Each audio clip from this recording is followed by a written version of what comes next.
in all kinds of ways, including impacts on salmon and so on. But recently, in the spring, this last spring, I was up with my wife Wendy and other people up in the Stein for a visit back. Hadn't been there for quite a while.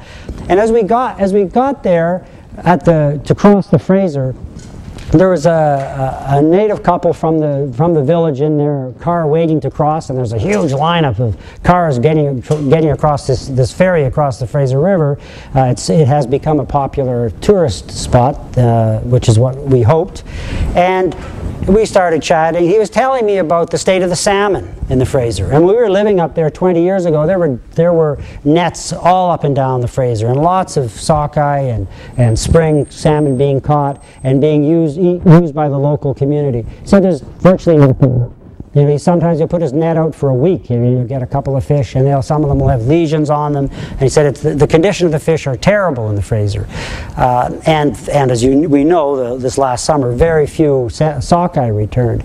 That's not climate change. I mean, maybe climate change has an impact, but it's not just climate change. There's pollution issues, there's fish farms, there's a whole range of problems. Diversion of waters flowing into the Fraser. That issue exists regardless of climate change, but will be made significantly worse with climate change. As we then went into the Stein, I started thinking about the controversy over run of the river and our battle to preserve it from industrial logging. And the things that kept logging out were, one, they would have to put a bridge across the Fraser to get there. If you're going to do run of the river and develop that river, you'd have to put a bridge across the Fraser River. Then as you hiked up the canyon, this narrow canyon, lovely canyon, drops 8 miles, and a lot of current, hard to kayak, very, very rough water. Good elevation drop, maybe that would be a good place for a nice pipeline down it. Well, if you're going to put a pipeline, you're going to have to put a road. One of the ways we kept the forest industry out of the Stein was the impact that road building would have on that river, which would blast into the river, cause blockages, impede fish migration, and so on. And then you go up to, when you get up to where you would probably be taking water into this pipe, you're right where the forests begin, the loggable forests. So all the things that has kept the Stein the way it is, and now it's a provincial park, so hopefully it's even more secure, but who knows. All the things that kept the forest industry out and have kept that watershed wild would be gone. And the damages would be done on the lower river. So in that particular case, it would be wrong to say that run of river would have no environmental impact. Not only would it have very dramatic environmental impact, it would have impact in terms of opening the valley up to all kinds of other uses. But the bigger concern that I have with run of the river, I mean, not bigger concern, the context within which all this happens is what might be called, to use an academic phrase, the kind of political economy of this. And Adam Smith once, a couple hundred years ago, defined political economy as the nature and causes of the wealth of nations. What are we talking about in terms of the wealth we're creating in this society when we want to get green electricity from an area, a river like the Stein or the other 500 streams that have pending applications?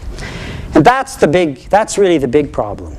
One of the major concerns is that this is new energy. It's a supply solution, right? The goal is to bring more energy into electricity into the grid. And what do you do when you do that? Well, okay, maybe it's carbon friendly in the sense that it's not hydrocarbons, but it's not displacing hydrocarbons. It's just adding more energy. And what that is doing is it's helping to grow the energy machine. It's not run a river and a lot of green energies, whether it's windmills, rivers, hydroelectric dams, run-of-river projects, are not predicated upon displacing other forms of energy. If they were, they might be, so every watt you bring in with an alternative form of energy, you have to take 1 or 2 watts of oil, a thermal plant energy from a thermal plant out. that would be more acceptable, but those policies or rules are not in place. It's more energy.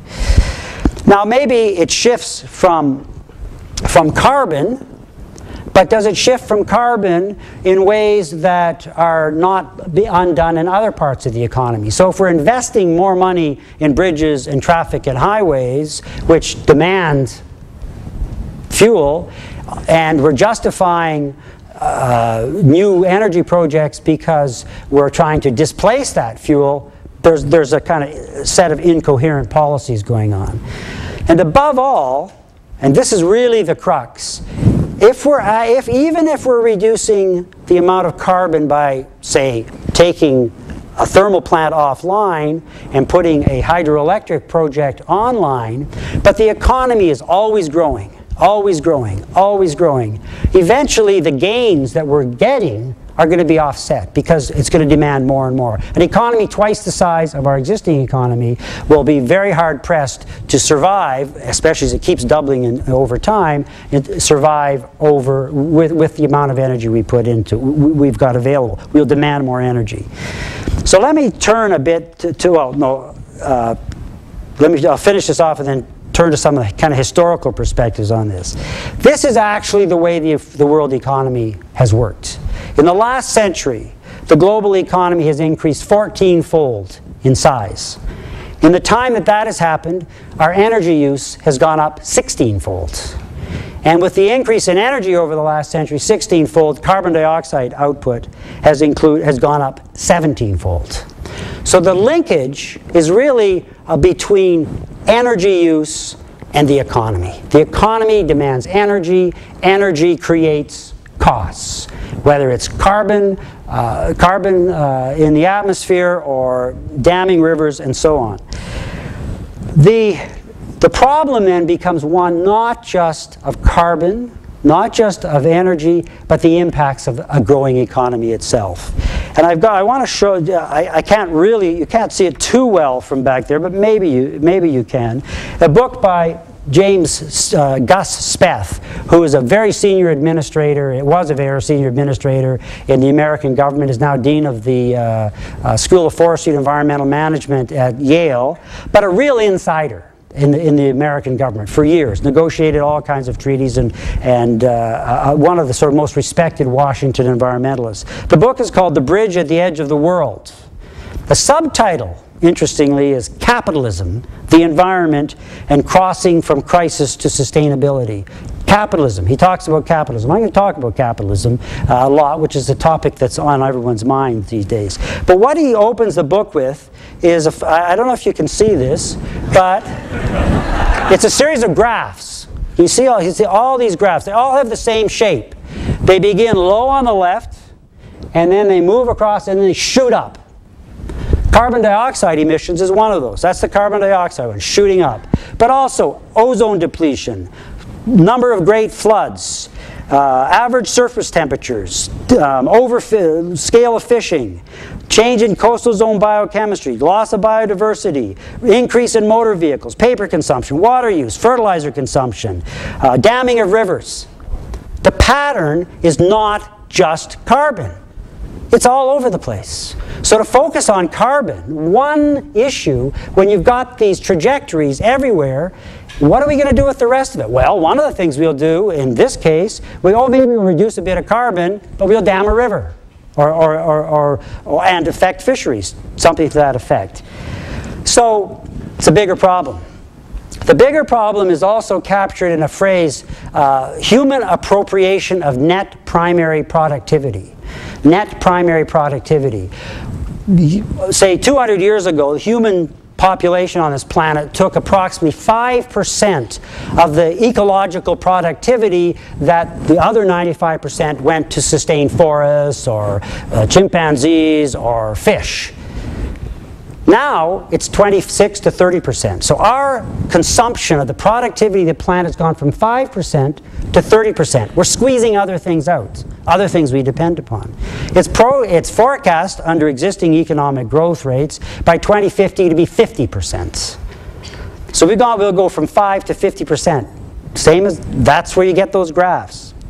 Recently, a few weeks ago, Nature, one of the world's leading scientific journals, published an article called "A Safe Operating Space for Humanity," in which